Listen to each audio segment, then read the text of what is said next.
ഏറ്റവും ശക്തിയേറിയ ഉത്തരവാദിത്വമുള്ളവര് ശുശ്രൂഷ യാത്ര ഇടയ ശുശ്രൂഷ നല്ല പാസ്റ്റേഴ്സിനായി അതെ കരങ്ങൾ ഉയർത്തി ദൈവജനം എല്ലാവരും ഹല്ലേലൂയ പറഞ്ഞാട്ടെ.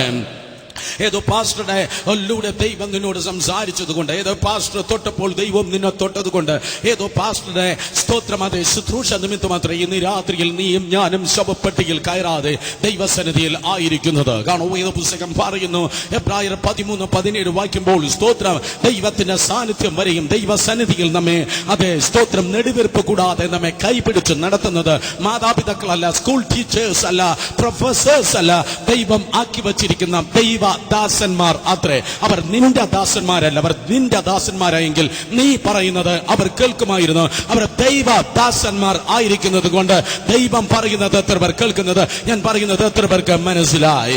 5-fold മിനിസ്ട്രി, 5 തരത്തിലുള്ള ശുശ്രൂഷകൾ പുസ്തകം പറയുന്നു. ദൈവത്തിന് ഹൃദയപ്രകാരമുള്ള മനുഷ്യനായ ദാവീദ് ഗോലിയാത്തിനെ എതിരിടുവാൻ വേണ്ടി കടന്നു വന്നപ്പോൾ അവന്റെ കയ്യിൽ 5 കല്ല് ഉണ്ടായിരുന്നു. എന്തിനാണ് 5 കല്ല്? സ്തോത്രം ദൈവത്തിന്റെ ഹൃദയപ്രകാരമുള്ള മനുഷ്യൻ ദാവീദ് ഇപ്രകാരം പറയും, ഗോലിയാത്തിന്റെ അമ്മയ്ക്ക് 5 മക്കളാണ്. ഇന്ന് ഒരുത്തൻ മാത്രമാണ് വെല്ലുവിളിച്ച് മുന്നിൽ നിൽക്കുന്നത്. ഇന്ന് ഒരുത്തനെ വെളിപ്പെട്ടിട്ടുള്ളൂ. വെളിപ്പെടാതെ ഇരിക്കുന്ന വേറെ 4 എണ്ണം വീട്ടിൽ ഇരിപ്പുണ്ട്. 5 കല്ലെടുത്തത് ഇന്ന് ഒരുത്തനെ എറിവാൻ 5 കൽമതി. ക്രിക്കറ്റ് അറിയാവുന്നവർ പറയും, നോ ബോൾ വൈഡുമൊന്നും പോകത്തില്ല. 5 സ്തോത്രം, 1 കല്ല് മതി ഒരു ഗോലിയാത്ത് തകർന്നു വീഴുവാൻ. ബാക്കി 4 കല്ല് എന്തിനാണ് എക്സ്ട്രാ എടുത്തതെന്ന് ചോദിച്ചാൽ അവൻ പറയും, എനിക്ക് ആ വീട്ടിലുള്ള ഒരുത്തന്റെ മേൽ മാത്രമല്ല ജയം ആവശ്യം, എനിക്ക് അവന്റെ വീട്ടിലുള്ള എല്ലാറ്റിനു മേലും ജയം വേണം. ഇന്ന് രാത്രി കോട്ടയം പടർത്ത് ദേശാധിപതിയുടെ മേൽ, വാഴ്ചകളുടെ മേൽ, അധികാരങ്ങളുടെ മേൽ, ഈ ലോകത്തിന്റെ അന്ധകാരങ്ങളുടെ മേൽ, സ്വലോകങ്ങളെ ദുഷ്ടാത്മാ സൈന്യത്തിന്മേൽ നിങ്ങൾ മിണ്ടുന്നില്ല. മിണ്ടുന്നില്ലെങ്കിൽ ഞാൻ പറയട്ടെ, ലൂസിഫറിന്റെ വീടിന്റെ മുഴുവൻ മേൽ ജയം തരുന്നത് അത്രേ യേശുവെന്ന നാമം. യേശുവെന്ന നാമം സാത്താന്യ കുടുംബത്തിന്മേൽ മുഴുവൻ അന്ധകാരങ്ങളുടെ മേൽ ജയം നൽകുന്ന നാമം. അത് പ്രൊട്ടസ്റ്റന്റ് അല്ല, അത് കത്തോലിക്ക അല്ല. സാത്താന് മേൽ ഇന്ന് രാത്രിയും ജയം തരുന്ന നാമം വിളിച്ചു യേശുവെന്ന നാമം അത്രേ വിശ്വസിക്കുന്നവർ ഹല്ലേലൂയ പറഞ്ഞാട്. അതുകൊണ്ട് വേദപുസ്തകം പറയുന്നത്, ഗോലിയാത്തിന് നേരെ എതിരിടുവാൻ പോകുമ്പോൾ ദാവീദ് ഇപ്രകാരം പറയുന്നു, നീ സ്തോത്രം വാളും വടിയുമായി നിനക്കെതിരെ വരുന്നു, ഞാൻ 5 കല്ലും എടുത്ത് നിനക്കെതിരെ വരുന്നു എന്നല്ല, ഞാൻ സൈന്യങ്ങളെ ദൈവമായി യഹോവയുടെ നാമത്തിൽ നിനക്കെതിരെ വരുന്നു. യെശയ്യാ പ്രവചനം 9:6 പറയുന്നു, അവൻ അത്ഭുതവാൻ, ആലോചനയിൽ കർത്താവ്, വീരനാം ദൈവം, നിത്യ പിതാവ്, സമാധാന പ്രഭു. 5 നാമങ്ങൾ. എല്ലാ കാല സമ്പൂർണ്ണം വന്നപ്പോൾ ദൂതൻ ഇറങ്ങി നിന്ന് മറിയോട് ഇപ്രകാരം പറയുന്നു, അവന് യേശു എന്ന് പേര് ഇടയണം. 5 ശുശ്രൂഷകൾ ഇതാ സഭയിൽ വെളിപ്പെടുന്നു. കർത്താവിന്റെ നാമത്തിൽ, നിന്റെ നാമത്തിലല്ല, സംഘടനയുടെ നാമത്തിലല്ല, പ്രസ്ഥാനങ്ങളുടെ നാമത്തിലല്ല, എന്നാൽ കർത്താവ് യേശുവിന്റെ നാമത്തിൽ അതെ 5 ശുശ്രൂഷകൾ.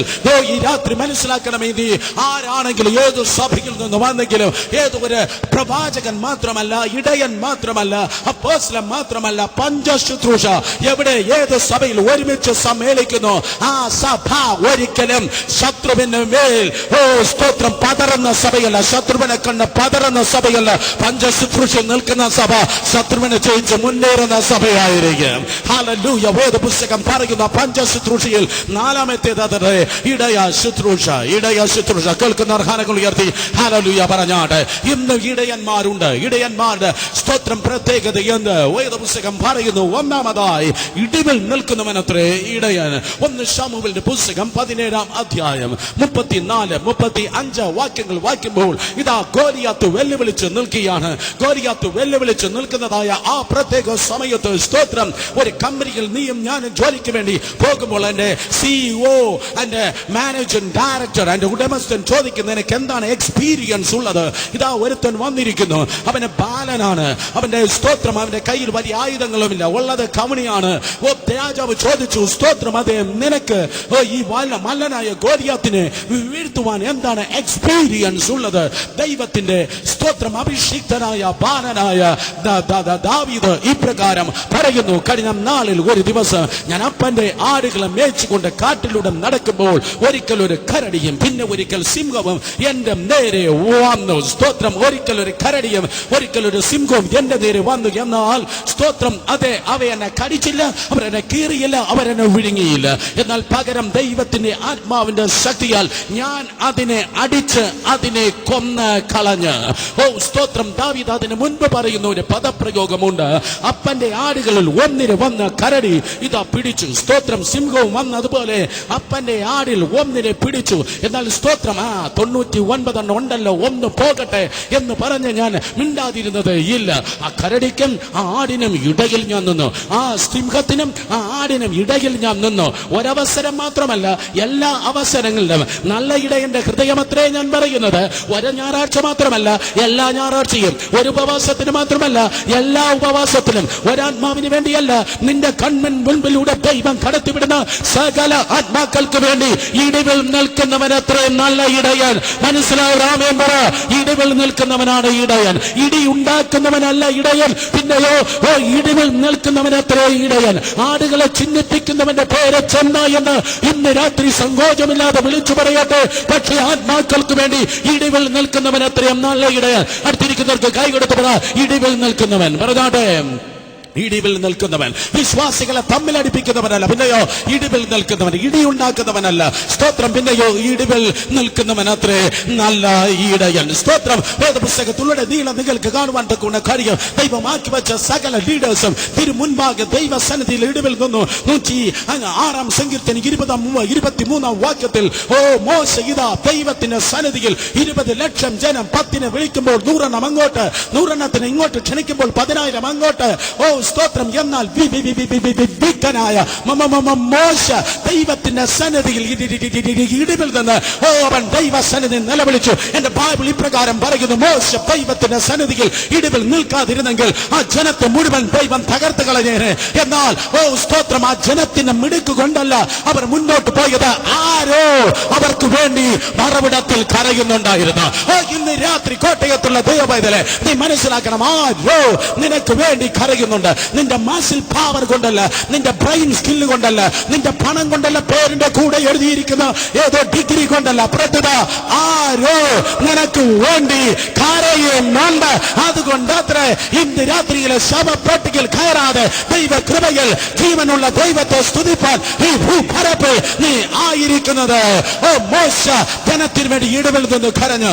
1 ശമൂവേൽ 12:23 വേദപുസ്തകം പറയുന്നു, ശമൂവേൽ പറയുന്നു, ഞാനോ നിങ്ങൾക്ക് വേണ്ടി പ്രാർത്ഥിക്കാതിരുന്നാൽ യഹോവയോട് പാപം ചെയ്യും.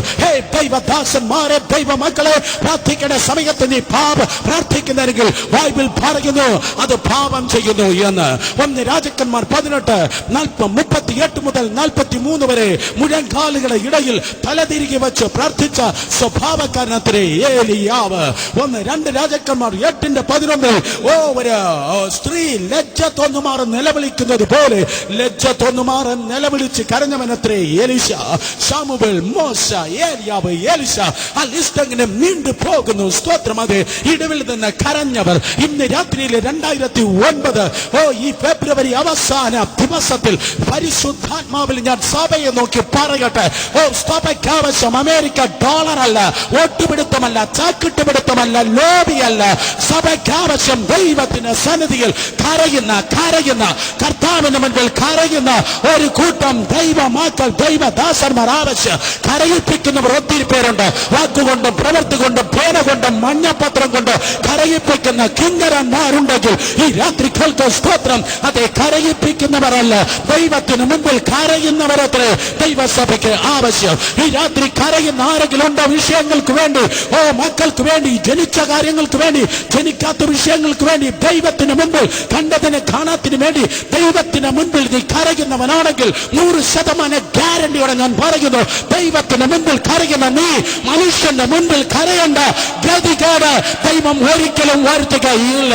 ദൈവത്തിന് മുൻപിൽ മുട്ടുമടക്കുന്നു എങ്കിൽ മനുഷ്യന് മുൻപിൽ നീ മുട്ടുമടക്കേണ്ട ഗതികേട് ഒരിക്കലും വരികയില്ല. മഴ പെയ്യുമ്പോൾ വെള്ളമെല്ലാം ഈ മണ്ണിൽ വറ്റിപ്പോകും. എന്നാൽ ദൈവത്തിന് മുൻപിൽ നീയും ഞാനും കരയുന്നതായ കണ്ണുനീരിന് മറുപടി ഇല്ലാതെ പോകയില്ല. കരയുന്ന സകലത്തിനും എണ്ണി ദൈവം മറുപടി നൽകി തരും. വിശ്വസിക്കുന്ന 2 കരങ്ങളെ അടിച്ച് ഇന്ന് രാത്രി ദൈവത്തെ സ്തുതിച്ചാടും. ദൈവത്തിന് മുൻപിൽ കരയുന്നവൻ മനുഷ്യൻ മുൻപിൽ കരയേണ്ട അവസ്ഥ വരികയില്ല. പഴയ നിയമത്തിൽ സകല ഇടിവിൽ നിന്ന് ദൈവസന്നിധിയിൽ പ്രാർത്ഥിച്ചവരായിരുന്നു, കരഞ്ഞവരായിരുന്നു. വേദപുസ്തകം പറയുന്നു ഗലാത്യർ 4:4 കാലസമ്പൂർണത വന്നപ്പോൾ ഈ ലോകത്തിൽ സ്ത്രീകൾ ജനിച്ചവനായി കടന്നു വന്ന കർത്താവ് യേശുവിലും ആ സ്വഭാവം ഉണ്ടായിരുന്നു.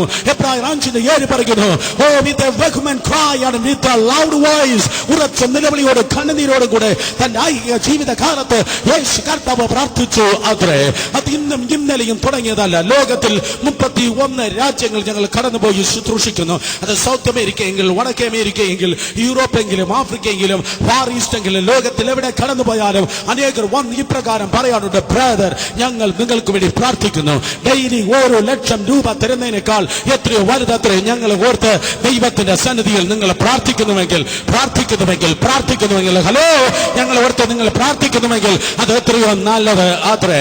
എന്നാൽ ഇന്ന് രാത്രി ആരോ പറയുന്നുണ്ട്, ബ്രദർ ആരും എനിക്ക് വേണ്ടി പ്രാർത്ഥിപ്പാൻ ഇല്ല, എന്നെ ഓർത്ത് പ്രാർത്ഥിപ്പാൻ ആരും ഉണ്ടെന്ന് എനിക്ക് തോന്നുന്നില്ല. ധൈര്യമായിരിക്കും, ആരും നിനക്ക് വേണ്ടി പ്രാർത്ഥിക്കുന്നില്ലെങ്കിലും പിതാവായ ദൈവത്തിന്റെ വലതു ഭാഗത്ത് പശുവിന്റെയും കാളക്കിടാവിന്റെയും രക്തം വെച്ചിട്ടല്ല, ഹാബേലിന്റെ രക്തത്തെക്കാൾ ഗുണകരമായി സംസാരിക്കുന്ന പുണ്യാക രക്തം വെച്ച് യേശു നിനക്ക് വേണ്ടി പ്രാർത്ഥിക്കുന്നുണ്ട്. യേശു നിനക്ക് വേണ്ടി പ്രാർത്ഥിക്കുന്നു. ഇടിവിൽ നിൽക്കുന്ന നല്ല ഇടയൻ അവൻ നിനക്ക് വേണ്ടി പ്രാർത്ഥിക്കുന്നു.